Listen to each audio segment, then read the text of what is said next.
Chapter 9. And God blessed Noah and his sons and said to them, Be fruitful and multiply and fill the earth.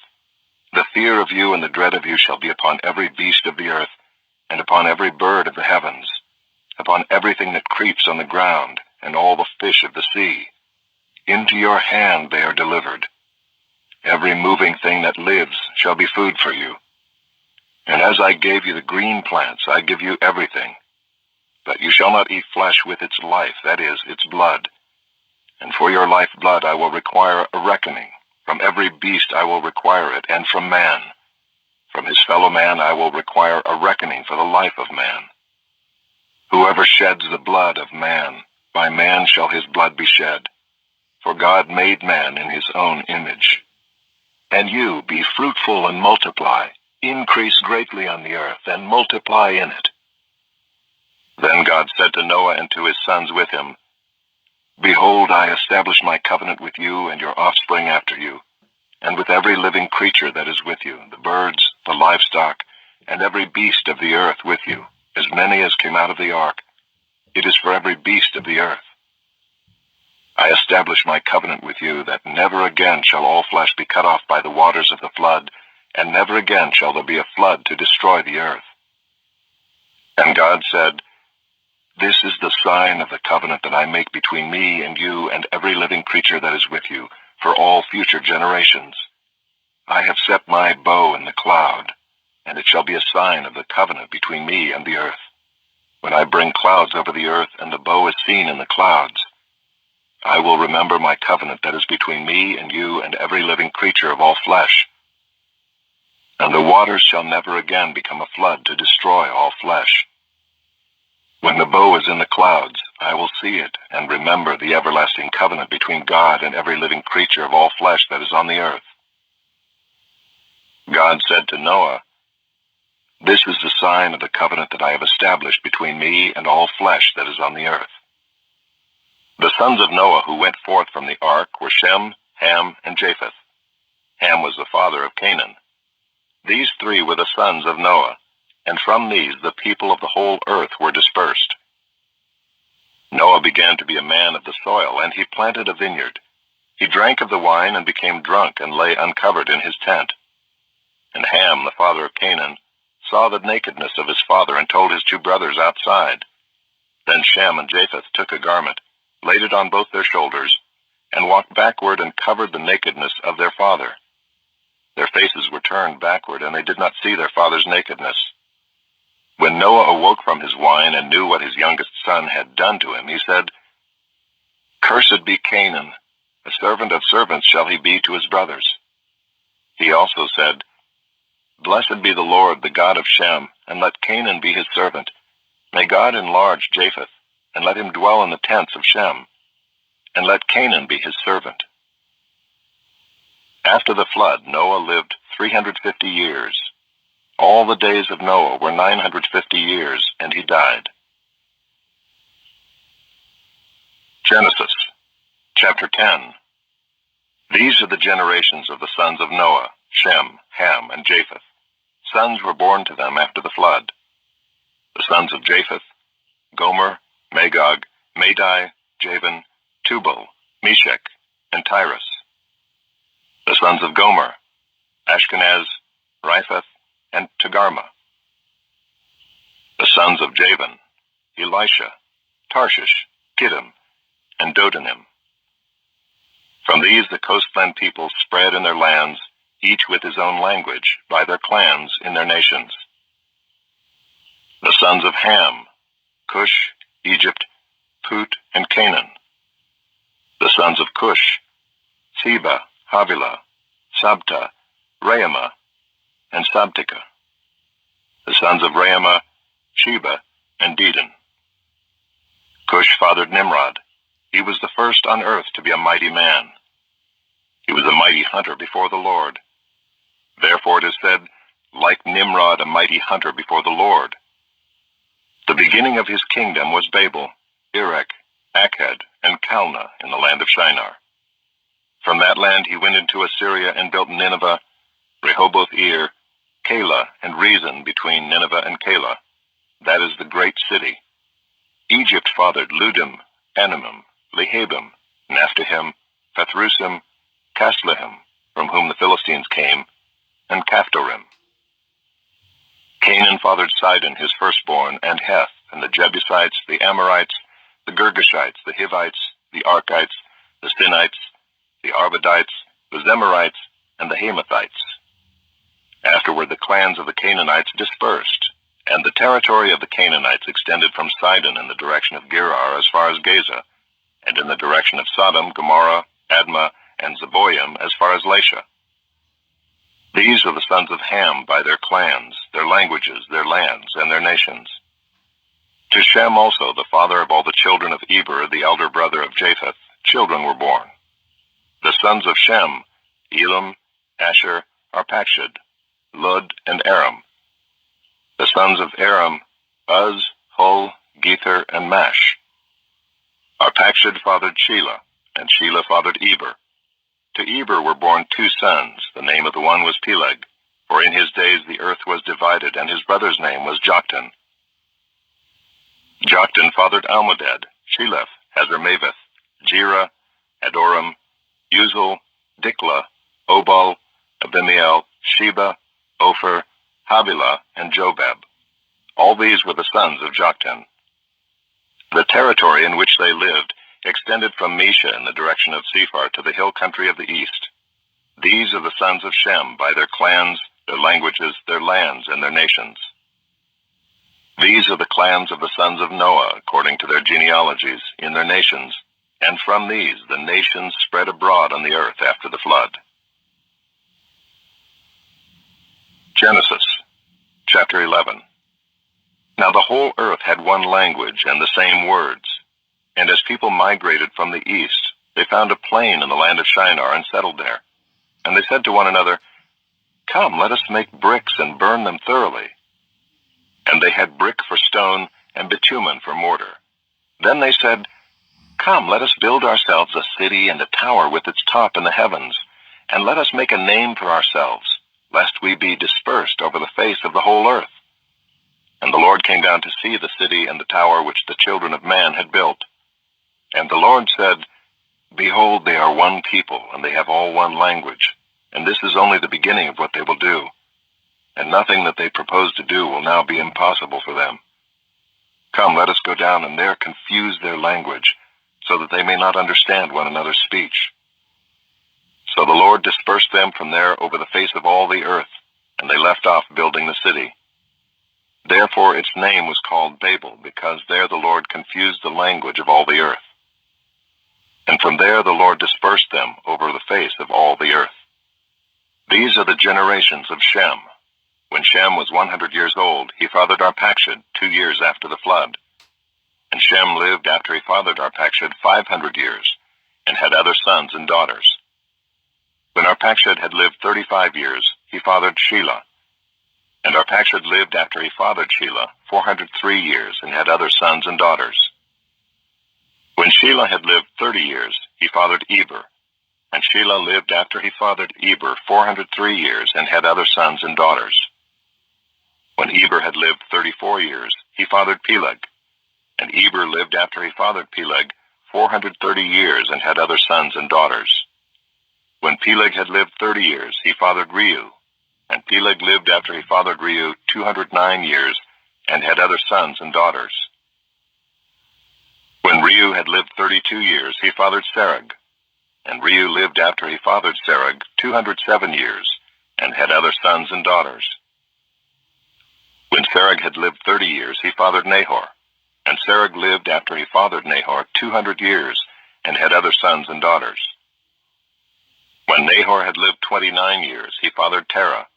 And Nahor lived after he fathered Terah 119 years, and had other sons and daughters. When Terah had lived 70 years, he fathered Abram, Nahor, and Haran. Now these are the generations of Terah. Terah fathered Abram, Nahor, and Haran fathered Lot. Haran died in the presence of his father Terah in the land of his kindred, in Ur of the Chaldeans. And Abram and Nahor took wives. The name of Abram's wife was Sarai, and the name of Nahor's wife Milcah, the daughter of Haran, the father of Milcah and Iscah. Now Sarai was barren, she had no child. Terah took Abram his son, and Lot the son of Haran his grandson, and Sarai his daughter-in-law, his son Abram's wife. And they went forth together from Ur of the Chaldeans to go into the land of Canaan. But when they came to Haran, they settled there. The days of Terah were 205 years, and Terah died in Haran. Genesis, chapter 12. Now the Lord said to Abram, "Go from your country and your kindred and your father's house to the land that I will show you, and I will make of you a great nation, and I will bless you and make your name great, so that you will be a blessing. I will bless those who bless you, and him who dishonors you I will curse. And in you all the families of the earth shall be blessed." So Abram went as the Lord had told him, and Lot went with him. Abram was 75 years old when he departed from Haran. And Abram took Sarai his wife, and Lot his brother's son, and all their possessions that they had gathered, and the people that they had acquired in Haran, and they set out to go to the land of Canaan. When they came to the land of Canaan, Abram passed through the land to the place at Shechem, to the oak of Moreh. At that time the Canaanites were in the land. Then the Lord appeared to Abram and said, "To your offspring I will give this land." So he built there an altar to the Lord who had appeared to him. From there he moved to the hill country on the east of Bethel and pitched his tent, with Bethel on the west and Ai on the east. And there he built an altar to the Lord and called upon the name of the Lord. And Abram journeyed on, still going toward the Negeb. Now there was a famine in the land, so Abram went down to Egypt to sojourn there, for the famine was severe in the land. When he was about to enter Egypt, he said to Sarai his wife, "I know that you are a woman beautiful in appearance, and when the Egyptians see you, they will say, 'This is his wife.' Then they will kill me, but they will let you live. Say you are my sister, that it may go well with me because of you, and that my life may be spared for your sake." When Abram entered Egypt, the Egyptians saw that the woman was very beautiful. And when the princes of Pharaoh saw her, they praised her to Pharaoh. And the woman was taken into Pharaoh's house. And for her sake he dealt well with Abram. And he had sheep, oxen, male donkeys, male servants, female donkeys, and camels. But the Lord afflicted Pharaoh and his house with great plagues because of Sarai, Abram's wife. So Pharaoh called Abram and said, "What is this you have done to me? Why did you not tell me that she was your wife? Why did you say, 'She is my sister,' so that I took her for my wife? Now then, here is your wife, take her and go." And Pharaoh gave men orders concerning him, and they sent him away with his wife and all that he had. Genesis, chapter 13. So Abram went up from Egypt, he and his wife and all that he had, and Lot with him, into the Negeb. Now Abram was very rich in livestock, in silver, and in gold. And he journeyed on from the Negeb as far as Bethel, to the place where his tent had been at the beginning, between Bethel and Ai, to the place where he had made an altar at the first. And there Abram called upon the name of the Lord. And Lot, who went with Abram, also had flocks and herds and tents, so that the land could not support both of them dwelling together, for their possessions were so great that they could not dwell together. And there was strife between the herdsmen of Abram's livestock and the herdsmen of Lot's livestock. At that time the Canaanites and the Perizzites were dwelling in the land. Then Abram said to Lot, "Let there be no strife between you and me, and between your herdsmen and my herdsmen, for we are kinsmen. Is not the whole land before you? Separate yourself from me. If you take the left hand, then I will go to the right, or if you take the right hand, then I will go to the left." And Lot lifted up his eyes and saw that the Jordan Valley was well watered everywhere, like the garden of the Lord, like the land of Egypt in the direction of Zoar. This was before the Lord destroyed Sodom and Gomorrah. So Lot chose for himself all the Jordan Valley, and Lot journeyed east. Thus they separated from each other. Abram settled in the land of Canaan, while Lot settled among the cities of the valley, and moved his tent as far as Sodom. Now the men of Sodom were wicked, great sinners against the Lord. The Lord said to Abram, after Lot had separated from him, Lift up your eyes and look from the place where you are, northward and southward and eastward and westward. For all the land that you see I will give to you and to your offspring forever. I will make your offspring as the dust of the earth, so that if one can count the dust of the earth, your offspring also can be counted. Arise, walk through the length and the breadth of the land, for I will give it to you. So Abram moved his tent and came and settled by the oaks of Mamre, which are at Hebron, and there he built an altar to the Lord. Genesis chapter 14. In the days of Amraphel, king of Shinar, Arioch, king of Elasar, Chedorlaomer, king of Elam, and Tidal, king of Goyim, these kings made war with Bera, king of Sodom, Birsha, king of Gomorrah, Shinab, king of Admah, Shemeber, king of Zeboim, and the king of Bela, that is Zoar. And all these joined forces in the valley of Siddim, that is the Salt Sea. 12 years they had served Chedorlaomer, but in the 13th year they rebelled. In the 14th year, Chedorlaomer and the kings who were with him came and defeated the Rephaim in Ashtaroth-Karnaim, the Zuzim in Ham, the Emim in Sheva-Kiriathaim, and the Horites in their hill country of Seir as far as El-Paran on the border of the wilderness. Then they turned back and came to En-Mishpat, that is Kadesh, and defeated all the country of the Amalekites and also the Amorites who were dwelling in Hazazon-Tamar. Then the king of Sodom, the king of Gomorrah, the king of Admah, the king of Zeboim, and the king of Bela, that is Zoar, went out, and they joined battle in the valley of Siddim with Chedorlaomer, king of Elam, Tidal, king of Goyim, Amraphel, king of Shinar, and Arioch, king of Elasar, 4 kings against 5. Now the valley of Siddim was full of bitumen pits, and as the kings of Sodom and Gomorrah fled, some fell into them, and the rest fled to the hill country. So the enemy took all the possessions of Sodom and Gomorrah, and all their provisions, and went their way. They also took Lot, the son of Abram's brother, who was dwelling in Sodom, and his possessions, and went their way. Then one who had escaped came and told Abram the Hebrew, who was living by the oaks of Mamre the Amorite, brother of Eshcol and of Aner. These were allies of Abram. When Abram heard that his kinsman had been taken captive, he led forth his trained men, born in his house, 318 of them, and went in pursuit as far as Dan. And he divided his forces against them by night, he and his servants, and defeated them and pursued them to Hobah, north of Damascus. Then he brought back all the possessions, and also brought back his kinsman Lot with his possessions, and the women and the people. After his return from the defeat of Chedorlaomer and the kings who were with him, the king of Sodom went out to meet him at the valley of Sheva, that is the king's valley. And Melchizedek, king of Salem, brought out bread and wine. He was priest of God Most High. And he blessed him and said, Blessed be Abram by God Most High, possessor of heaven and earth. And blessed be God Most High, who has delivered your enemies into your hand. And Abram gave him 1/10 of everything.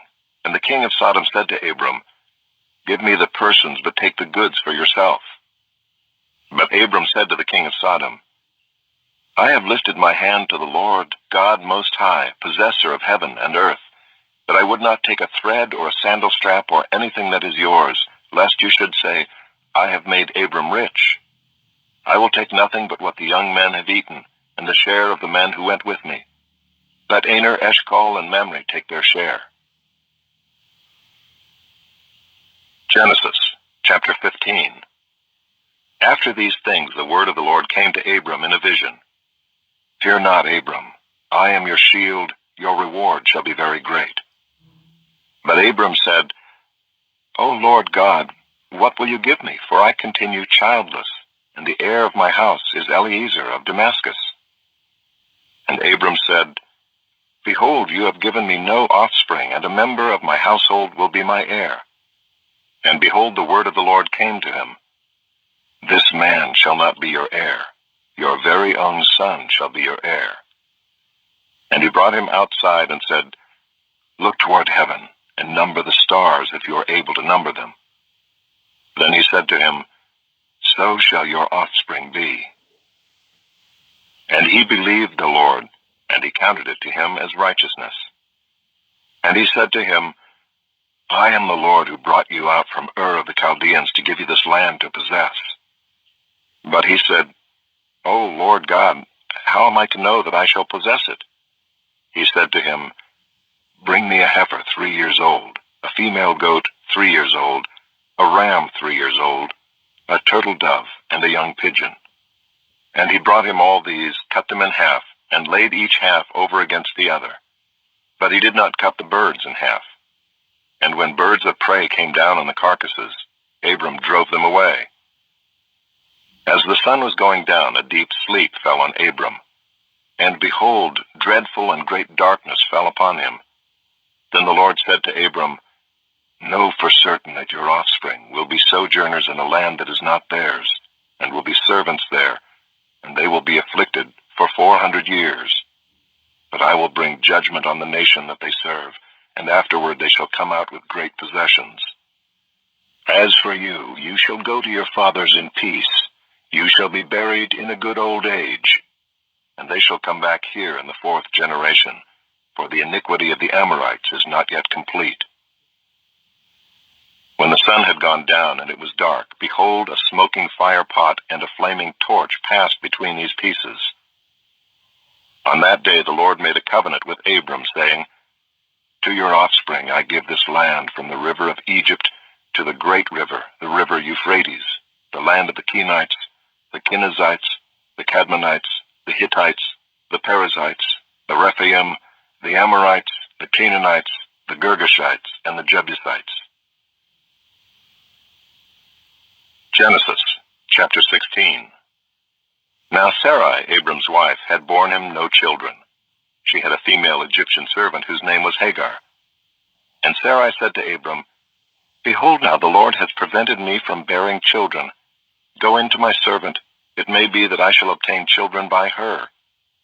And Abram listened to the voice of Sarai. So after Abram had lived 10 years in the land of Canaan, Sarai, Abram's wife, took Hagar the Egyptian, her servant, and gave her to Abram her husband as a wife. And he went in to Hagar, and she conceived. And when she saw that she had conceived, she looked with contempt on her mistress. And Sarai said to Abram, "May the wrong done to me be on you. I gave my servant to your embrace, and when she saw that she had conceived, she looked on me with contempt. May the Lord judge between you and me." But Abram said to Sarai, "Behold, your servant is in your power. Do to her as you please." Then Sarai dealt harshly with her, and she fled from her. The angel of the Lord found her by a spring of water in the wilderness, the spring on the way to Shur. And he said, "Hagar, servant of Sarai, where have you come from, and where are you going?" She said, "I am fleeing from my mistress Sarai." The angel of the Lord said to her, "Return to your mistress and submit to her." The angel of the Lord also said to her, "I will surely multiply your offspring, so that they cannot be numbered for multitude." And the angel of the Lord said to her, "Behold, you are pregnant and shall bear a son. You shall call his name Ishmael, because the Lord has listened to your affliction. He shall be a wild donkey of a man, his hand against everyone, and everyone's hand against him, and he shall dwell over against all his kinsmen." So she called the name of the Lord who spoke to her, "You are a God of seeing," for she said, "Truly here I have seen him who looks after me." Therefore the well was named Bir Lahairoi. It lies between Kadesh and Bered. And Hagar bore Abram a son, and Abram called the name of his son, whom Hagar bore, Ishmael. Abram was 86 years old when Hagar bore Ishmael to Abram.